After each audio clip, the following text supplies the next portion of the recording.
Wow, that guy's tall. So we are out here in the desert looking for some tree. Some guy named Joshua lost his tree, so we're out looking for it. But we're actually where we are. If you can see back here, that's Interstate 10 heading east.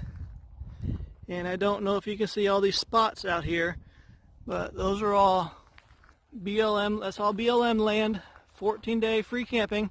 And this is right at the southern entrance to Joshua Tree. You get 14 days. There's plenty of pull-off places, plenty of room to scatter around.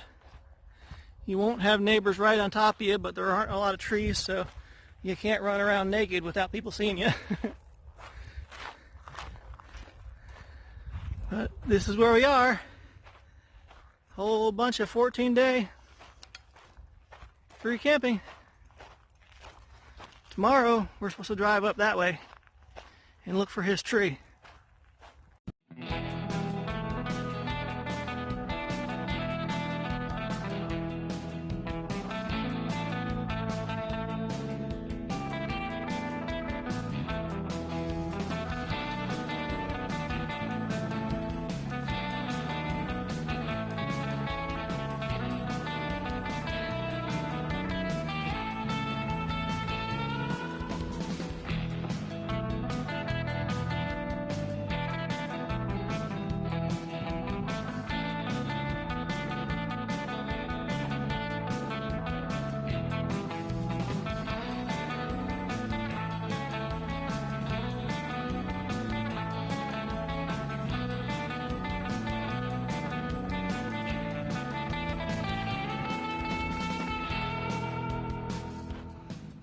I stopped at Twin Tanks.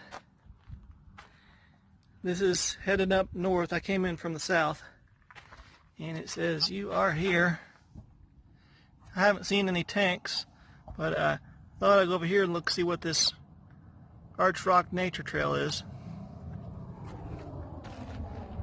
But there's people walking that way, so I'm assuming it's over there somewhere. Worth noting that all the areas that are, I guess, the highlights and different things like that are in the north end of the park. I came off of Interstate 10 out of California, so heading east. So to get here from the south is like a 45-minute drive. So if you're making plans to come see the park, you may want to look at coming in on the north entrance.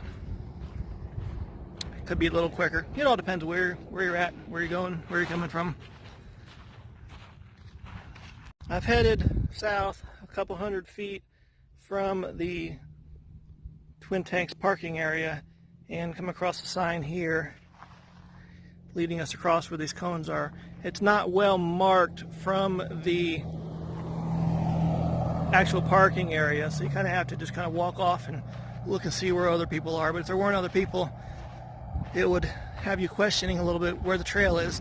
It's just not very well marked from that parking lot. And we're going to cross the road, try not to get run over.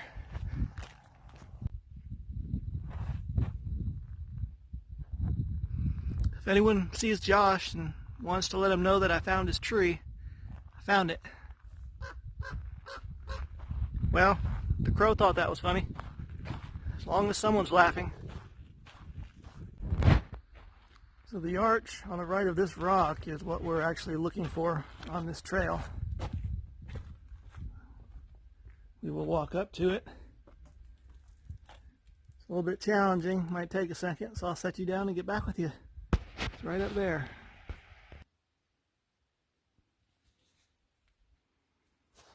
There is your arch. Goes into other rock formations and strange yellow and black creatures.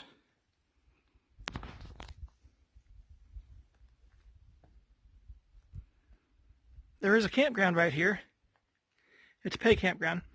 You have to make reservations ahead of time because it's full. But we're going to walk this path once these strange yellow and black creatures move. They're still laughing.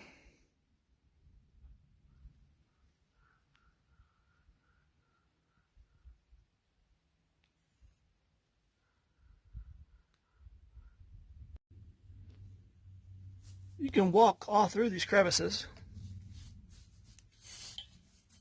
and it is much cooler in here than it is out in the sun.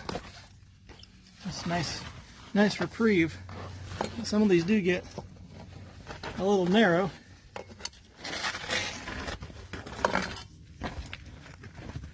And you have to turn sideways to get through. That's like way too narrow, that crack. But you can. I have a water bottle in one hand, camera in the other hand. So it's a little bit more challenging for me to get through. But you can walk all through these.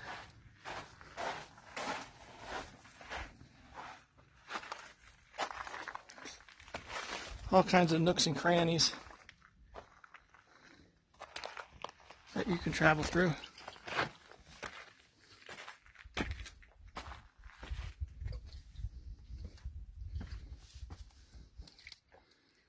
wonder if that's natural.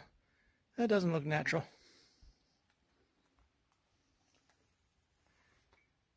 There's all sorts of rocks here you could explore. If you bring any kids with you, they'd have a blast.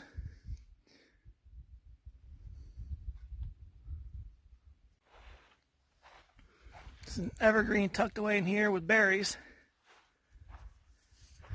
From a distance, they look like dusty blueberries.